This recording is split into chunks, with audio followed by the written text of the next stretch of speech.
Hello everyone, कैसे हैं आप सभी। तो ये जो हमारी क्लास 6 की हिस्ट्री चल रही है, ये आज हम उसका चैप्टर नंबर 8 करने वाले हैं। इसमें टोटल 10 चैप्टर्स हैं, तो हमारे 8 चैप्टर तक आज कंप्लीट हो जाएंगे। सिर्फ चैप्टर नंबर 9 और चैप्टर नंबर 10 बचेगा। उसके बाद हमारी क्लास 6 की जो हिस्ट्री है वो कंप्लीट हो जाएगी। क्लास 7 की हिस्ट्री ऑलरेडी आपकी मॉर्निंग में 11 बजे से क्लास हो जाती है, 11 से 12 के बीच में आपकी क्लास हो जाती है मॉर्निंग में। तो ये हमारी 6 अभी 2 डेज में कंप्लीट हो जाएगी और उसके बाद हमारी 7 कंटिन्यू रहेगी। 7 क्लास के कंप्लीट होने के बाद फिर मैं क्लास 8 की हिस्ट्री स्टार्ट करूंगी, ठीक है। और उसके बाद हम उसके पीवाईक्यूज करेंगे हिस्ट्री के। अब तक हमने ज्योग्राफी के और पॉलिटी के कंप्लीट कर लिए हैं, हमने उनके पीवाईक्यूज भी कंप्लीट कर लिए हैं। ये सारा पोर्शन हमारा कंप्लीट हो चुका है। सिर्फ हमारी हिस्ट्री बच रही है, जो कि कमिंग 15 डेज में ऑलमोस्ट हमारी वो भी कंप्लीट हो जाएगी। उसके बाद हम इंपॉर्टेंट टॉपिक्स की सीरीज निकालेंगे, जो जो टॉपिक्स हैं जिनसे बार बार क्वेश्चंस पूछे जा रहे हैं, तो उन टॉपिक्स को हम रिवाइज करेंगे। तो आज का जो हमारा चैप्टर है, चैप्टर नंबर 8, जिसका नाम है गाँव, शहर और व्यापार, इसको हम पढ़ लेते हैं। गाँव, शहर, व्यापार। इसमें क्या है कि गाँव में कौन लोग होते थे, जो शहर थे उसमें व्यापारी किस तरीके से काम करते थे, कौन कौन से सिक्के यूज करे जाते थे, लोहे के औजार किस तरीके से होते थे, खेती के क्या क्या तरीके थे। तो ये सारा कुछ ही हम इस चैप्टर में समझने की कोशिश करेंगे, ठीक है। तो चैप्टर को स्टार्ट करते हैं। लोहे के औजार और खेती। लोहे का प्रयोग आज एक कॉमन बात है। आपने लोहे के कितने सारे ये सामान भी देखे हैं। आपने देखा होगा कि लोहे के बर्तन ले लेके बैठे रहते हैं, जिसमें लोहे की कढ़ाई में आप घर में खाना बना सकते हो। लोहे का तवा हो गया, लोहे का चिमटा हो गया, तो बहुत सारी लोहे की चीजें हो गई जो आप अपने डेली में यूज करते हैं। तो ये लोहे का प्रयोग ऐसा नहीं है कि आज ही शुरू हो गया है। ये लोहे का प्रयोग लगभग 3000 पहले से शुरू हुआ था। मतलब जब आपने देखा था ना अपने प्रीवियस चैप्टर्स में, आपने पढ़ा था कि जितने भी महापाषाण की कब्रें थी उनमें भी लोहे के औजार मिले हैं, हथियार मिले हैं। तो ये जो करीब 2500 वर्ष पहले लोहे के औजार बढ़ते उपयोग का प्रमाण है कि जिस तरीके से उपयोग बढ़ रहा था उस हिसाब से ही वो लोहे के औजार भी बना रहे थे। जैसे कि जंगल को साफ करने के लिए कुल्हाड़ी, जुताई के लिए हल का जो फाल होता है, नीचे का जो हिस्सा होता है हल का, वो सब बनाया जाता था। अब इसमें क्या हो गया कि इससे जो जिस तरीके के ये लोहे के जो औजार और ये सब चीजें बढ़ रही थी, उससे क्या हो रहा था कि जो कृषि का उत्पादन है वो भी सब बढ़ रहा था। अब जैसे औजारों की सूची में आ गया हसिया, कुल्हाड़ी और संडसी, ठीक है। ये 3 यहाँ पर दिए हुए हैं जिनका प्रयोग आप डेली में करते हो, अपने इस्तेमाल के लिए भी करते हैं। तो कृषि उत्पादक बढ़ाने के लिए उठाए गए अन्य कदम सिंचाई। अब जैसे कि जो कृषि का उत्पादक था उसको बढ़ाने के लिए लोहे के औजार तो थे ही, ठीक है, लोहे के औजार तो थे ही साथ और क्या क्या किया गया, उसके साथ साथ उन्होंने सिंचाई का भी काम शुरू किया। अब सिंचाई का काम उन्होंने किस तरीके से शुरू किया, जैसे कि जितने भी समृद्ध गांव थे, जितने भी बड़े बड़े राजा हो गए या उनके बड़े बड़े राज्य हो गए, वो किस तरीके से चल रहे थे, वो इन गाँवों की वजह से ही चल रहे थे, जिसमें ये गाँव थे और लोग रहते थे। जिस तरह कृषि का विकास में नए औजार और रोपाई महत्वपूर्ण कदम थे, उसी तरह सिंचाई भी काफी उपयोगी साबित हुई थी। मतलब कृषि का विकास हो रहा है, उसमें नए नए औजार चाहिए कि किस तरीके से बीज बोए जाएंगे, तो उसके लिए चीजें आपको चाहिए। तो वो सब तो इम्पोर्टेंट था ही था, लेकिन उसकी सिंचाई भी बहुत ही ज्यादा इम्पोर्टेंट थी। इस समय सिंचाई के लिए क्या क्या चीजें थी, नहरें, कुएं, तालाब और कृत्रिम जलाशय। कृत्रिम जलाशय मतलब जो एक तरीके के पॉन्ड बना के खुद से लोगों ने उसमें जल इकट्ठा किया हुआ था। वो नहरें तो बड़ी बड़ी होती है, कुएं भी बहुत गहरे होते हैं, तालाब भी हो गए, तो ये सब भी बनाए गए थे।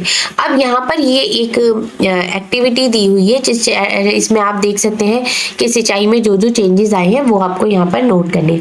हम आगे देख लेते हैं जो जो हमारे इंपॉर्टेंट पॉइंट है एग्जाम के पॉइंट ऑफ व्यू से, हम वो कवर कर रहे हैं। गांव में कौन लोग रहते थे। इस उपमहाद्वीप के दक्षिणी और उत्तरी हिस्से के अधिकांश गांव में कम से कम 3 तरह के लोग रहते थे। कितने तरीके के लोग रहते थे, 3 तरह के लोग रहते थे, जिसमें तमिल क्षेत्र में बड़े भूस्वामियों को वेल्ला कहते थे। मतलब जितने भी बड़े भूस्वामी हो गए, जिनके पास बहुत बड़ी बड़ी जमीन हुआ करती थी, वो हो गए बड़े भूस्वामी। तो उनका नाम क्या था, वेल्ला उनको कहते थे। साधारणतः जो हलवाई थे उनको उड़वार, और भूमिहीन मजदूर जो जिनके पास भूमि नहीं थी उनको दास, कडेसियार और अधिमई कहलाते थे। मतलब ये इनके नाम थे, ठीक है।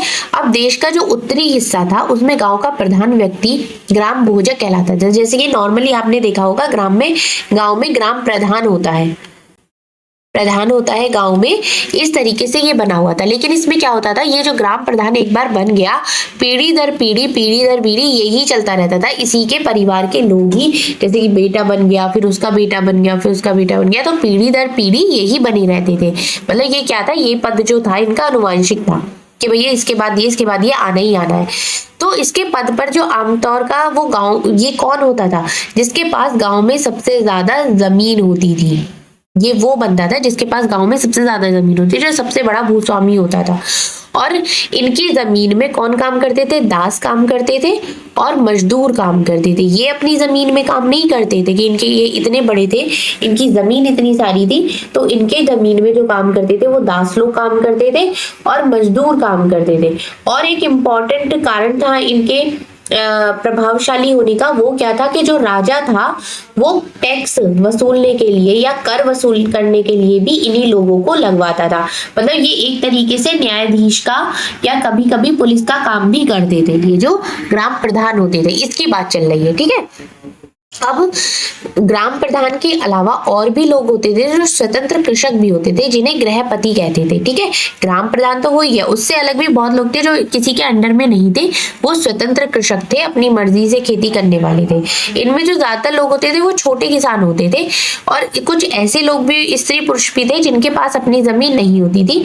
इनमें दास कर्मकार आते थे, जिन्हें दूसरी जमीन पर काम करके अपनी जीविका चलानी पड़ती थी। जैसे कि यहाँ पर था कि ये जो प्रधान की जमीन हो गई, उस पे जो ये दास दासी काम कर रहे थे लोग, इनके पास अपनी तो जमीन नहीं होती थी, लेकिन ये दूसरे की जमीन में काम करके अपनी जीविका को चला रहे थे, ठीक है।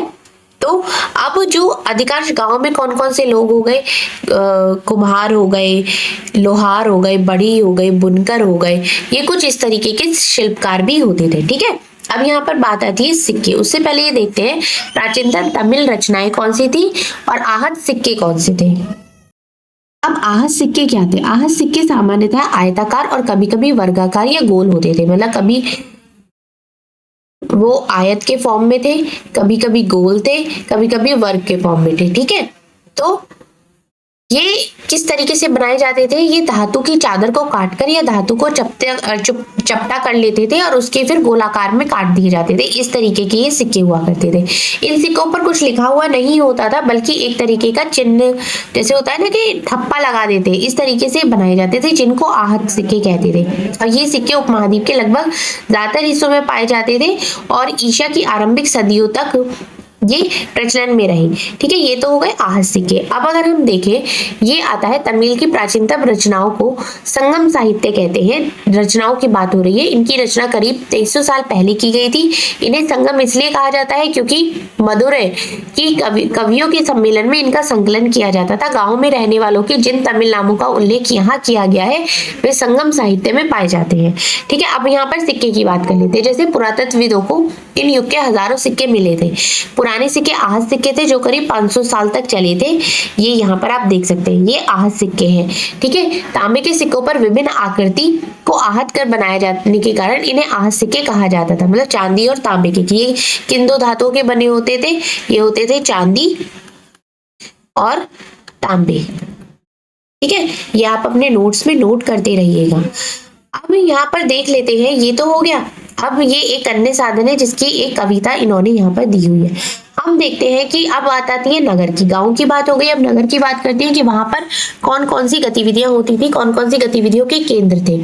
अक्सर कई कारणों से ये महत्वपूर्ण हो जाते हैं, जैसे कि मथुरा। यहाँ पर इसमें बताया गया है मथुरा किसके चीज के लिए फेमस था। मतलब 2500 साल से भी ज्यादा जो पहले था, एक महत्वपूर्ण नगर रहा था जो कि यातायात और व्यापार के दो मुख्य रास्तों पर स्थित था। मतलब ये क्या है, ये एक बीच में इस तरीके से है जिसका एक रास्ता ये उत्तर पश्चिम से पूर्व की ओर जाता है और जो दूसरा रास्ता था वो उत्तर से दक्षिण की ओर जाने वाला था। और शहर के चारों ओर, मतलब मथुरा के चारों ओर इस तरीके से किलों की चार दीवारी थी, मतलब चार किलेबंदी थी, और इसमें बहुत सारे मंदिर थे। आपको बताऊंगा कि मथुरा और किस चीज के लिए फेमस है। श्री कृष्ण की भक्ति के लिए मथुरा बहुत फेमस है। ठीक है, कृष्ण की भक्ति का भी एक महत्वपूर्ण केंद्र है मथुरा। अब यहाँ आसपास के जितने भी किसान हो गए या पशुपालक शहर में रहने वाले के लिए भोजन जुटाते थे, और मथुरा में बेहतरीन मूर्तियां भी बनाई जाती थी। बहुत बेहतरीन मूर्तियों का केंद्र भी मथुरा हुआ करता था। अब लगभग 2000 साल पहले मथुरा कुषाणों की दूसरी राजधानी बनी। अब मथुरा एक धार्मिक केंद्र भी रहा था। यहाँ बौद्ध विहार और जैन मंदिर भी है। ऐसा नहीं श्री कृष्ण के ही है, लेकिन बौद्ध भी है और जैन मंदिर भी यहाँ पर है। अब मथुरा में प्रस्तर खंडों और मूर्तियों पर अनेक अभिलेख मिले हैं। आमतौर पर स्त्री पुरुषों द्वारा मठों या मंदिरों को दिए जाने वाले दान का उल्लेख करते हैं। शहर के राजा, रानी, अधिकारी, व्यापारी, शिल्पकार इस प्रकार के दान देते थे। जैसे कि एग्जाम्पल का हम देख लेते हैं तो मथुरा के अभिलेखों में सुनार, लोहार, बुनकर, टोकरी बुनने वाले, माला बनाने वाले और इत्र बनाने वालों के उल्लेख मिली है। मतलब जो इन्होंने पुराना हम देखते हैं तो उस टाइम पर ये चीजें मिली हैं। अब शिल्प और शिल्पकार की बात कर लेते हैं। पुरास्थलों से शिल्पों के नमूने मिले हैं। इसमें मिट्टी के बहुत ही पतले और सुंदर बर्तन मिलते हैं। अब बात ये आती है जिन्हें चमकीले पात्र कहा जाता है कि ये बर्तन दूसरी जगह पर कैसे मिले हैं। उत्तरी भाग में मिले हैं। जैसे कि ध्यान रहे कि अन्य दूसरे शिल्पों के अवशेष नहीं बचे होंगे। जैसे कि महत्वपूर्ण ग्रंथों में हमें पता चलता है कि कपड़े का उत्पादन बहुत महत्वपूर्ण था। अब जैसे कि यहाँ पर आप ये पॉइंट आ जाता है, उत्तर में वाराणसी और दक्षिण में मदुरै इसके प्रसिद्ध केंद्र थे। ये आप अपने उसमें नोट कर सकते हैं। यहाँ पर स्त्री पुरुष दोनों काम करते थे। आप नोट क्या कर सकते हैं कि उत्तर में वाराणसी और दक्षिण में मदुरै। ठीक है, अगर हम नॉर्थ की बात करें तो आपका हो गया वाराणसी। ठीक है, और अगर हम साउथ की बात करते हैं तो आपका हो गया मदुरै। ठीक है, तो ये क्या है, ये फेमस केंद्र है। किस चीज के फेमस केंद्र है? कपड़ों के उत्पादक के। ठीक है, और अनेक शिल्पकार तथा व्यापारी अपने अपने संघ बनाने लगे हैं जिन्हें श्रेणी कहते थे। शिल्पकारों की श्रेणियों का काम प्रशिक्षण देना, कच्चा माल उपलब्ध कराना, तैयार माल का वितरण करना, जबकि व्यापारियों की श्रेणियों का व्यापार का संचालन करनी थी। और ये क्या था, बैंकों का यूज करते थे जहां पर ये अपना पैसा जमा करते थे, जिससे इन्हें लाभ भी मिलता था, और जो लाभ का कुछ हिस्सा जमा करने वालों को लौटा दिया जाता था। ठीक है, तो ये होता था। अब यहाँ पर बात आती है उत्तरी काले चमके पात्र। ये क्या है? ये एक कठोर चाक निर्मित धातु की तरह दिखने वाले तथा चमकदार काली सतह वाले पात्र है। इसे बनाने के लिए कुम्हार मिट्टी के बर्तनों को भट्टी पर उच्च ताप पर रखते हैं, जिसके परिणाम स्वरूप इन बर्तनों की बाहरी सतह काली हो जाती थी और इन पर एक काली पतली लेप भी लगाया जाता था जो इस बर्तन को शीशे की तरह चमका देते थे। ठीक है, अब यहाँ पर एक चीज और देख लेते हैं। जो सूत काटने वाले थे और बुनने वाले थे उनके क्या क्या नियम थे। ठीक है, ये हमने नियम अर्थशास्त्र के हैं। जो अर्थशास्त्र बुक थी उसके नियम है। अर्थशास्त्र बुक किसने लिखी थी? चाणक्य ने। ठीक है, जिसमें आपने लास्ट चैप्टर में पढ़ा था। इस पर देख सूत और कताई की बुनाई की जाती थी। ऊन, पेड़ों की छाल, कपास, पटुआ, सन को तैयार करने के काम में किस किन को लगाया जाता था? विधवा जो हो गई वो, सक्षम और अक्षम महिलाओं को, भिक्षुओं को, वृद्धा वेश्याओं को, राजा की अवकाश प्राप्त दासियों को, सेविकाओं को, अवकाश प्राप्त देवदासियों को लगाया जाता था। मतलब ये ऐसे काम होते थे जिनमें इन लोगों को लगाया जाता था। ये लोग ये काम करते थे।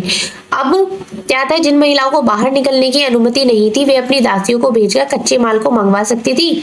मतलब जैसा हो गया ना कि जो लोग बाहर नहीं जा सकते तो वो क्या करते थे, घर में कच्चा माल मंगवा लिया, वहां पे वो सारा सामान तैयार किया, फिर दासियों के थ्रू उस सामान को बाहर भेज दिया। ठीक है, जो औरतें कारखाने तक जा सकती थी उन्हें अपना माल कारखाने तक सुबह ही ले जाना पड़ता था और उसके उन्हें पैसे भी मिलते थे। ठीक है, लेकिन अगर उन्होंने अपना काम पूरा नहीं करा तो उसे सजा भी मिलती थी। सजा में क्या होता था, या तो जुर्माना देना पड़ता था या उनका अंगूठा ही काट दिया जाता था। ये उनकी पनिशमेंट थी। अब यहाँ पर आता है सूक्ष्म निरीक्षण और अरिकामेरु। अब आता है सूक्ष्म निरीक्षण अरिकामेरु। ये क्या है कि लगभग 2200 से 1900 साल पहले अरिकामेरु एक पत्तन था। यहाँ दूर दूर से आए जहाजों से सामान उतारे जाते थे। ये एक जगह ऐसी थी जहां पर एक बहुत दूर से ऐसे शिप आते थे। ऐसी शिप की शेप नहीं भरी है ये, बट हाँ, दूर दूर से जहाज आते थे और वहां पर सामान उतारा जाता था। यहाँ क्योंकि यहाँ पर क्या मिला है, यहाँ पर ईंटों से बना हुआ एक ऐसा ढांचा मिला है जिससे पता चलता है कि वो यहाँ पर गोदाम होगा। ठीक है, भूमध्य सागरीय क्षेत्र के एम्फोरा जैसे पात्र मिले हैं। इसमें शराब या तेल जैसे तरल पदार्थ रखे जा सकते थे और दोनों तरफ से पकड़ने के लिए हत्थे लगे हुए थे। साथ ही एरेटाइन जैसी मोहर लगे लाल चमकदार बर्तन भी मिले हैं। इटली के एक शहर के नाम पर इसका नाम रखा जाता था। इसे मोहर लगे साँचे पर गीली चिकनी मिट्टी को दबाकर बनाया जाता था। मतलब ये एक तरीका था जिस तरीके से ये बनाया जाता था। और कुछ बर्तन ऐसे भी मिले हैं जिनका डिजाइन तो रोम का था, किंतु वे यहीं बनाए जाते थे। यहाँ रोमन लैब तो शीशे के बर्तन या रत्न भी मिले हैं। और क्या क्या मिला है, छोटे छोटे कुंड हो गए जिनमें जो कि पता चलता था कि कपड़े की रंगाई के पात्र रहे होंगे। यहाँ पर शीशे और अर्ध बहुमूल्य पत्थरों से मन के बनाने के पर्याप्त साक्ष्य मिले हैं। ठीक है, ये सारी चीजें हैं जो यहाँ पर मिली है। अब ये एक यूनानी नाविक द्वारा किया गया विवरण, जैसे कि बैरी गाजा की कहानी है ये। यहाँ पर ये क्या है, संकरी खाड़ी में समुद्र से आने वालों के लिए नाव चला पाना बहुत मुश्किल हुआ करता था। राजा के नियुक्त कुशल अनुभवी स्थानीय मछुआरे ही यहाँ जला सकते थे, मतलब नाव, बाकी कोई लोग नहीं। तो यहाँ पर किस किस चीज का आयात होता था, वो था शराब, तांबा, टिन, सीसा, मूंगा, पुखराज, कपड़े, सोने चांदी के सिक्के। ठीक है, और निर्यात क्या क्या किया जाता था, हिमालय की जड़ी बूटी, हाथी दांत, गोमेद, कॉर्निलियन, सूती कपड़ा, रेशम और इत्र यहाँ से निर्यात किए जाते थे। ठीक है, राजा के लिए उपहार भी लाते थे, जिनमें कि उपहार में क्या होता था, चांदी के बर्तन, किशोर सुंदर औरतें, अच्छी शराब और महीन कपड़े शामिल होते थे इस टाइम पे। ठीक है, अब यहाँ पर बात करते हैं व्यापार और व्यापारी की। तुमने उत्तरी काले पॉलिश वाले बर्तनों के बारे में पढ़ा है। ये खूबसूरत बर्तन खास तौर पर इनकी कटोरी और थालियां इस उपमहाद्वीप के अनेक पुरातन स्थलों से मिलती है। अब ये क्वेश्चन आता है कि यहाँ पर ये चीजें पहुंची कैसे, क्योंकि ये लोग क्या करते थे, बनाते एक जगह थे लेकिन उस चीज को जगह जगह पर जाकर, अलग अलग जगह पर जाकर बेचते थे। तो इसमें क्या होता था, अब यहाँ पर ये लाइन इंपॉर्टेंट है कि जो दक्षिण भारत है उसमें सोना, मसाले, खास तौर पर काली मिर्च और कीमती पत्थरों के लिए प्रसिद्ध था।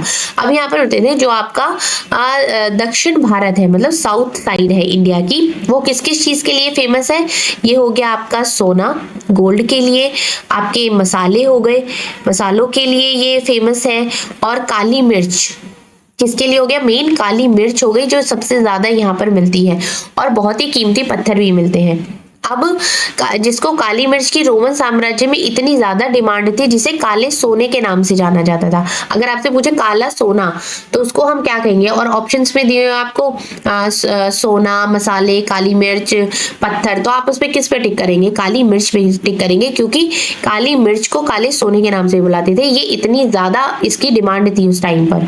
और व्यापारी इन सामानों को समुद्र जहाज और सड़कों के रास्ते रोम पहुंचाते थे।